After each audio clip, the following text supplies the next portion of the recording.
Social Studies, PACE RR11, pages 22 through 24.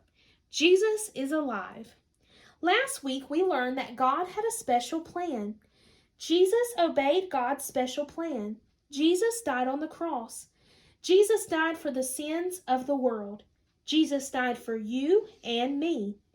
Jesus' helpers were very sad when Jesus died. They did not understand God's special plan. There were some women who were sad too. The women missed Jesus very much. "I want to see Jesus," said one woman. "Even if he is not alive anymore, I want to see Jesus." "But Jesus' body is in a sepulcher," said another woman sadly. Boys and girls, do you remember what a sepulcher is? It's a small room like a cave. A big stone is in front of the door, and soldiers are standing in front of the big stone. How can we get to see Jesus? The woman tiptoed to the sepulcher where Jesus' body had been put. "Look," cried one of the women, "the stone has been rolled away." The women looked up on top to the big stone. There was an angel sitting on the stone. "Jesus is not here," said the angel. "Jesus is alive. Go and tell the others." The women were so excited they wanted to share the good news. As the women ran to tell Jesus' helpers, they were stopped by a very kind man. The kind man was really Jesus. The women were very happy. They talked to Jesus. Jesus was really alive. Jesus told the women to tell his helpers that he was alive.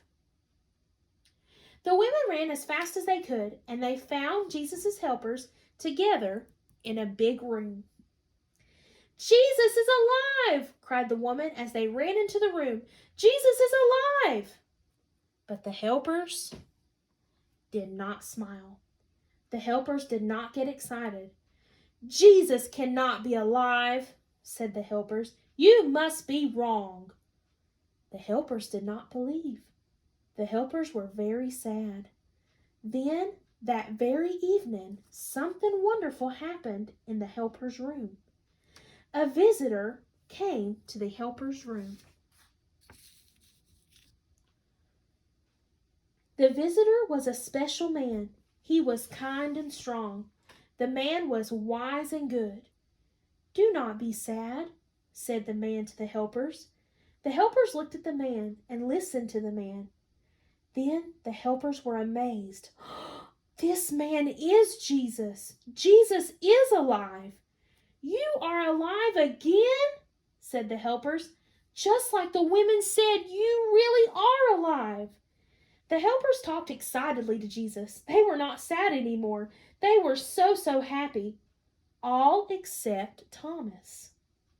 Thomas was not there, so Thomas did not know that Jesus was alive again. The helpers ran to find Thomas.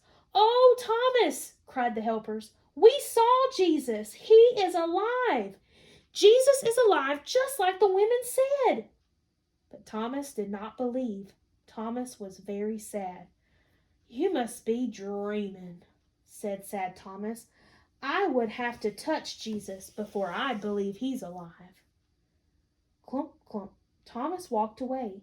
He did not want to talk about Jesus anymore. Thomas stayed away a long time. One day, sad Thomas walked down the street. He was lonely. Thomas missed Jesus very much. He missed the helpers too. Sad Thomas walked to the helpers' room, and all the helpers were in the room. The helpers were smiling and happy. They were glad to see Thomas. And suddenly Thomas heard a voice. "Do not be sad," said a man. Sad Thomas turned around. The voice sounded very kind. Who could it be? Sad Thomas saw a man standing in the middle of the room. The man walked up to sad Thomas, and that man was Jesus. Sad Thomas was surprised. "You may touch me," said Jesus. "See if I am alive. Touch my hands. Touch my side." Thomas's eyes opened wide. He did not need to touch Jesus at all. Thomas knew that Jesus was alive. "You are my Lord and my God," said Thomas to Jesus. "You really are alive." Thomas smiled a great big smile. Thomas was not sad anymore. At the beginning of the story, was Jesus' helpers sad? Why were the helpers so sad? What did the angel say to the women? Did the helpers believe the women when they said Jesus is alive? Who came to visit the sad helpers? Did Thomas believe the helpers when they told him that Jesus was alive? When Thomas saw Jesus, Thomas knew that Jesus really was.